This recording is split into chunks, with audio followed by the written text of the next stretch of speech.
இன்று நான் உடலில் ஏற்படும் இரத்த ஓட்டம் எவ்வாறு நிகழ்கிறது என்பதை பற்றி விளக்கம் தர இருக்கிறேன். அதாவது blood I want to teach you how blood circulation is taking place in our body. உடலில் இரண்டு வகையான இரத்த குழாய்கள் இருக்கின்றன. எல்லாவற்றுக்கும் முன்பாக நான் ஒரு விஷயத்தை கூற விரும்புகிறேன். அதாவது உடலில் இரத்த ஓட்டம் எவ்வாறு நிகழ்கிறது என்பதை கூற விரும்புகிறேன். இரண்டாவதாக இரத்த ஓட்டம் ஏன் நிகழ வேண்டும் என்பதை கூற விரும்புகிறேன். அதாவது இரத்த ஓட்டம் எவ்வாறு நிகழ்கிறது என்பதை முதலில் சொல்ல விரும்புகிறேன். இரத்த ஓட்டம் உடலில் இரு வகையான இரத்த குழாய்கள் உள்ளன. ஒன்று தமனி, இன்னொன்று சிரை. தமனி என்பது தூய இரத்தத்தை உடலில் பல்வேறு உறுப்புகளில் உள்ள எல்லா செல்களுக்கும் எடுத்துச் செல்கிறது. சிரை என்பது எல்லா செல்களிலும் சென்று பின்னால் சிரை இரத்த குழாய்க்கு அவைகளெல்லாம் வந்து சேர்கின்றன.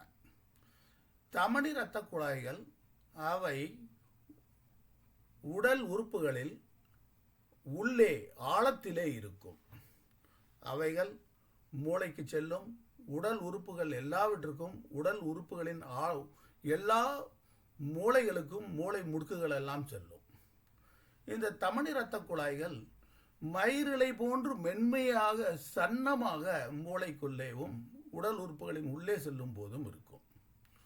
ஸோ இந்த தமனி இரத்த குழாய்களிலே தூய ரத்தம் செல்கிறது. தூய ரத்தம் என்றால் அதில் ஆக்சிஜன் அதிகமாக இருக்கும். அது மட்டுமல்ல, தூய இரத்தத்திலே நாம் உண்ட உணவு செரிமானம் அடைந்து அந்த உணவும் அந்த இரத்தத்திலே கலந்திருக்கும். ஸோ தூய இரத்தத்திலே உணவும் ஆக்சிஜனும் இருக்கும். இந்த உணவும் ஆக்சிஜனும் உடலின் எல்லா செல்களுக்கும் செல்லும் போது, அதாவது உடல் தோலுக்கு உள்ளில் அடியில் ஆழத்தில் இந்த இரத்த குழாய்கள் சென்று எல்லா செல்களுக்கும் செல்லும் போது அங்கே இந்த உணவும் ஆக்சிஜனும் ஆக்சீகரணம் அடைந்து, அதாவது உணவும் ஆக்சிஜனும் சேர்ந்து எரிந்து உடலுக்கு ஆற்றலை கொடுக்கிறது. இந்த ஆற்றல் தான் நமக்கு நடமாட, ஓட, வேலை செய்ய எல்லாவற்றுக்கும் உதவுகிறது. அதனால் ஆக்சீகரணம் இவ்வாறு அடையும் போது, அதாவது உணவும் ஆக்சிஜனும் சேர்ந்து எரிந்தவுடன், ஆற்றல் வெளிப்பட்டவுடன், நாம் அதை பயன்படுத்தியவுடன் அந்த இரத்தத்தில் ஆக்சிஜன் கார்பன் டை ஆக்சைடாக மாறிவிடும். ஏனென்றால் அது ஆக்சிஜன் உணவோடு சேர்ந்து எரிந்து கார்பன் டை ஆக்சைடாக மாறி இரத்தத்திலே கார்பன் டை ஆக்சைடின் அளவு அதிகமாக இருக்கும். இந்த கார்பன் டை ஆக்சைடின் அளவு அதிகமாக உள்ள இரத்தம் எல்லாம் ஓரிடத்திற்கு சேர்ந்து எல்லாம் வந்து சிரை இரத்த குழாயை அடையும். சிரை இரத்த குழாய் தோலின் மேற்பரப்பிற்கு பக்கத்தில் இருக்கும் சிரை இரத்த குழாய்கள். இந்த சிரை இரத்த குழாய்கள் அளவில் பெரியதாக இருக்கும். ஆனால் தமனி இரத்த குழாய்கள் மெலிதாக சன்னமாக இருக்கும். தமனி இரத்த குழாயில் அழுத்தம் அதிகம், இரத்த அழுத்தம் அதிகமாக இருக்கும். சிரை இரத்த குழாயில் இரத்த அழுத்தம் அதிகமாக இருக்காது. அதனால்தான் அது ஆண்டவனாலே தோலுக்கு பக்கத்தில் படைக்கப்பட்டிருக்கிறது. இரத்தம் அதிகமாக, அழுத்தம் அதிகமாக இல்லாமல் இருப்பதனால்தான் தோலுக்கு பக்கமாக இருந்தாலும் அந்த குழாய் வெடித்து விடாமல் இருக்கிறது. ஆகவே இந்த சிரை இரத்த குழாயில் கலெக்டான அசுத்த ரத்தம் எல்லாம் மீண்டும் இதையெல்லாம் இதயம் உறிஞ்சி அதை அழுத்தமேற்றி இரத்த அழுத்தத்தை அதிகமாக்கி மீண்டும் தமனிக்குள்ளே செலுத்துகிறது இதயம். இப்பொழுது நான் சொல்ல வருவது என்னவென்றால், இவ்வாறு நான் ஒரு சேர இரத்த ஓட்டம் எவ்வாறு நிகழ்கிறது என்பதையும் சொல்லிவிட்டேன். இரத்த ஓட்டத்திற்கான காரணத்தையும் சொல்லிவிட்டேன். இப்பொழுது இந்த இதயமானது உடலின் இடது பக்கத்திலே, மார்பின் இடது பக்கத்திலே இருக்கிறது.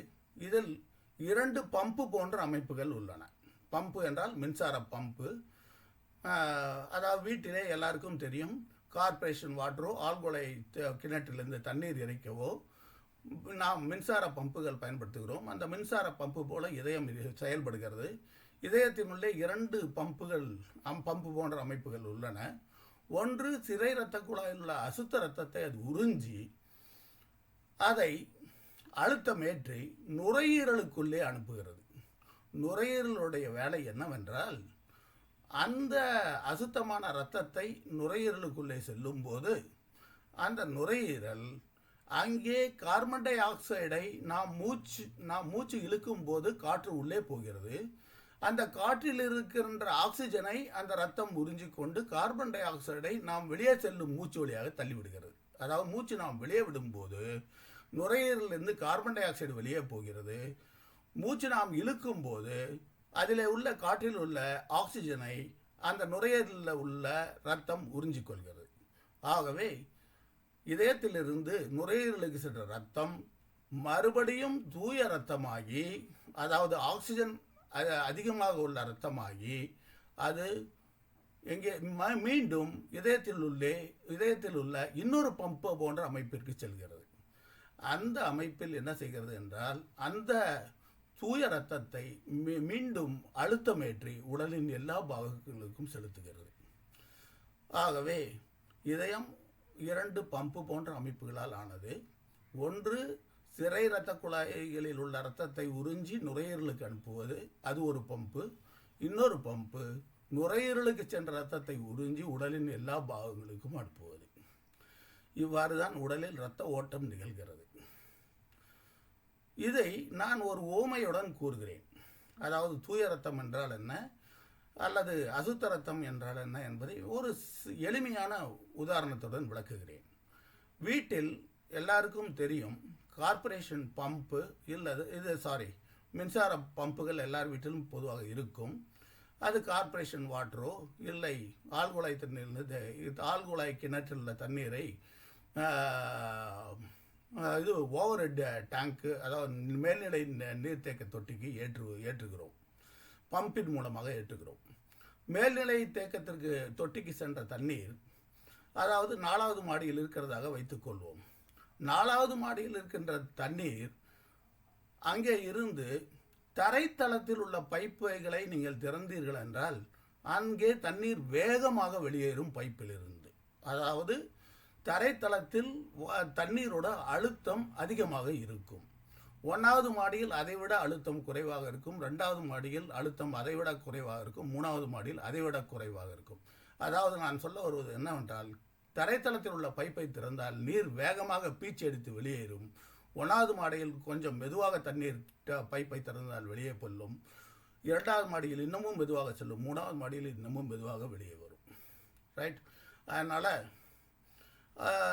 நான் சொல்கிறது என்னென்னா, இவ்வாறு இப்போது மேல்நிலை தேக்க தொட்டியிலிருந்து நாம் பல பாத்ரூம்களுக்கும் பல கிச்சன்களுக்கும் பல வாஷ் பேஷன்களுக்கும் வாஷிங் மிஷின்களுக்கும் எல்லாவற்றுக்கும் தண்ணீர் எவ்வாறு செல்கிறது? ஒரு 1/2 இன்ச்சு பைப்போ 3/4 இன்ச்சு பைப் வழியாகவோ செல்கிறது. இந்த தண்ணீர் எல்லாம் சுத்த தண்ணீர். ரைட். இந்த தண்ணீர் எல்லாம் சிறிய பைப்பு வழியாக அழுத்தம் அதிகமாக இருக்கின்றது. இதெல்லாம் வீட்டில் உள்ள பல பாகங்களுக்கும் பல ரூம்களுக்கும் எல்லா இடங்களுக்கும் எடுத்து செல்லப்படுகிறது. அங்கே நாம் குளிக்கின்றோம், பாத்திரங்களை கழுவுகின்றோம், வாஷிங் மிஷினில் துணிகளை வாஷ் செய்கிறோம், துவைக்கிறோம், எல்லாம் செய்கிறோம். இந்த தண்ணீர் எல்லாம் அசுத்தமடைந்து எங்கே செல்கிறது? சாக்கடை ட்ரைனேஜுக்கு செல்கிறது. ட்ரைனேஜுக்கு செல்லும் போது அந்த ட்ரெயின் பைப்புகள் எல்லாம் இந்த சுத்தமான தண்ணீர் செல்லும் பைப்புகளை விட அந்த பைப்புகளின் சைஸ் அளவு பெரியதாக இருக்கும். ஸோ அங்கே தண்ணீர் மெதுவாக செல்லும். ஆனால் அதே சமயத்தில் அழுத்தமே அதிகம் இருக்காது. சொல்லப்போனால் அழுத்தமே இல்லாமல் செல்லும் சாக்கடையில் தண்ணீர்.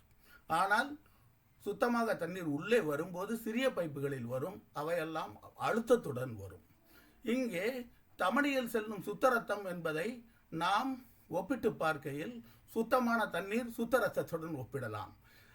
அசுத்தமான தண்ணீரை அசுத்த ரத்தத்துடன் ஒப்பிடலாம். அசுத்த ரத்தம் சிரையில் எவ்வாறு பெரிய அளவுள்ள இரத்த குழாய் வழியாக செல்கிறதோ அதுபோல பெரிய அளவு சைஸ் உள்ள சாக்கடை வழியாக அசுத்த தண்ணீர் வெளியேறுகிறது.